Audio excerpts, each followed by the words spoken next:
Well, if there's ever a dream reunion in football, this was definitely it. He is so happy to be back, and everyone seems to be lapping up his presence. He really is such a huge character.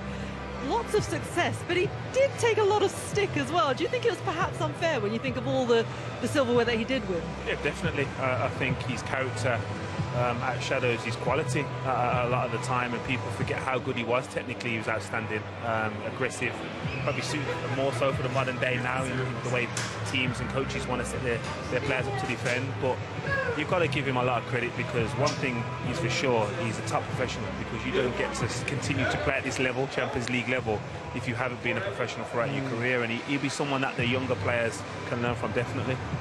Yeah, 1 Champions League, 2 Europa Leagues, and a Premier League title as well at Chelsea. But why do you think people sort of knocked him? Well, no, I think he's a big player. He's a big player in his club. Was it because he was such a big character? I think he was very unique, and he could argue he's ahead of his time in the way that he would drive into midfield. He would take risks. Now you see every team in the Premier League centre-halves are taking risks. 10, 15 years ago, if your centre-half even thought about doing a Cruyff turn, he was going to get a volley at half-time, because he was taking. Now the football's changed and evolved, so maybe he was ahead of his time in that. But these fans loved him.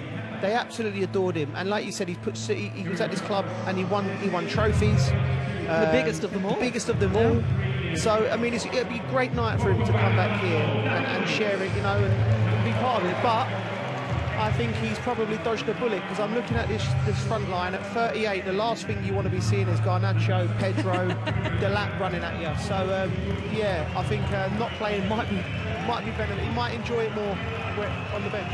A difficult one for Pafos, isn't it? Because they could really do with that experience. And David Luiz, he was injured actually at the weekend, came off after 12 minutes in their league game, and that's why he starts on the bench. But exactly, that forward line, the players there, this young squad, will want a David Luiz, especially someone who knows this club. Yeah, definitely. Their players will be relishing. Any defenders, they're playing with confidence. They'll relish the opportunity to score goals and create chances. And yeah, it would have been better for Pafos to have a David Luiz in their future experience and understanding of what the game might need in game management. But he's there that have to make do without him, and I'm sure they'll be fully determined to.